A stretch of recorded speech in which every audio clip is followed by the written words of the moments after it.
नमस्कार, मी विप्रा अपडेट्स मराठी या माझ्या यूट्यूब चॅनलमध्ये आपल्या सर्वांचे स्वागत करते। इलेक्शन झालं, सरकार तेच, मुख्यमंत्री बदलले, आपल्या लाडक्या बहिणींचं काय? वेगवेगळ्या यूट्यूब चॅनलमध्ये, वर्तमानपत्रामध्ये रोज नवनवीन अपडेट्स येत आहेत। महिला वर्गामध्ये संभ्रमाचे वातावरण निर्माण झालेले आहे। पत्रकारांनी अदितीताई तटकरे यांच्याशी संवाद साधला असता त्या लाडक्या बहीण योजनेसंदर्भात काय म्हणत आहेत ते आपण आजच्या या व्हिडिओमध्ये पाहणार आहोत।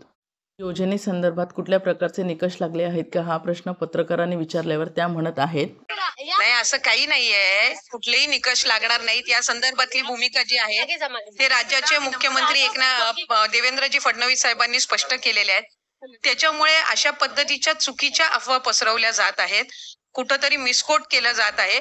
आणि आज जी ही योजना गेल्या 5-6 महिन्यापासून आम्ही राबवत आहोत, चांगल्या पद्धतीने ही योजना राबवली जाते आणि राज्यातील 2,35,00,000पेक्षा अधिक महिलांना आज या योजनेचा लाभ मिळतो। ज्यांच्याकडे गाडी आहे, टीव्ही आहे, फ्रीज आहे, अशा प्रकारच्या महिलांना या योजनेचा लाभ मिळणार नाही, अशा प्रकारच्या बातम्या छापल्या जात आहेत। तसेच पुढे मागे अशा प्रकारचा विचार राज्य सरकार करणार का असा प्रश्न पत्रकारांनी विचारला असता त्या पुढे म्हणतायत, भविष्यात काय होईल याचा वेग तर मी घेऊ शकत नाही। आपण कागदपत्रांवर आणि GR आणि शासन निर्णयांवर विश्वास ठेवला पाहिजे। अशा पद्धतीचा कुठेही लेखी आदेश, शासन निर्णय, कुठं सर्क्युलर आलेला आहे का? नाही। तर अशा पद्धतीनं विनाकारण महिलांमध्ये संभ्रम निर्माण केला जातोय, याच्यामध्ये काहीही तथ्य नाही। आता ज्या बातम्या वृत्तपत्रात, समाज माध्यमांवर पसरविल्या जात आहेत त्या संदर्भात काही माहिती मिळणार आहे का? कारण सामान्य नागरिक, माता भगिनी यांच्यामध्ये गोंधळाचं वातावरण निर्माण झालेलं आहे। या संदर्भात अदितीताई काय म्हणतायत ते आपण पाहून घेऊया। आता तुम्ही आहे ना, तुमच्या माध्यमातूनच मी खुलासा केलेला आहे आणि कुठे ना कुठेतरी एक अनौपचारिक जी काही संवाद पत्रकारांसोबत झालेला होता त्यामध्ये सुद्धा अशा पद्धतीचा कधी कुठं विषय झालेला नव्हता, पण मिसकोट करण्यात आलेला आहे।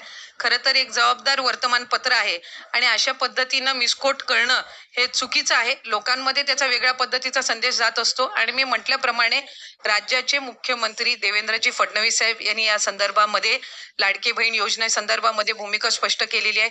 उपमुख्यमंत्री एकनाथजी शिंदे साहेबांनी केलेली आहे, उपमुख्यमंत्री अजितदादांनी केलेली आहे। कुठलाही आमदार, आज मी आमदार म्हणून आहे किंवा माझ्या व्यतिरिक्त इतर जे आमदार असतील, कोणालाही सध्याच्या परिस्थितीमध्ये कुठल्या शासकीय योजनेमध्ये कशा पद्धतीनं काय होणार हा बोलण्याचा नैतिक अधिकार नाहीये। तो राज्याचे मुख्यमंत्री आणि दोन्ही उपमुख्यमंत्र्यांना आहे असं त्या म्हणत आहेत। आता पत्रकारांच्या प्रश्नांना उत्तर देताना तुम्ही ऐकलं असेल, कुठलेही निकष लागलेले नाहीत, लागणार नाहीत। महिलांनी कागदपत्र, GR आणि शासन निर्णयावर विश्वास ठेवला पाहिजे।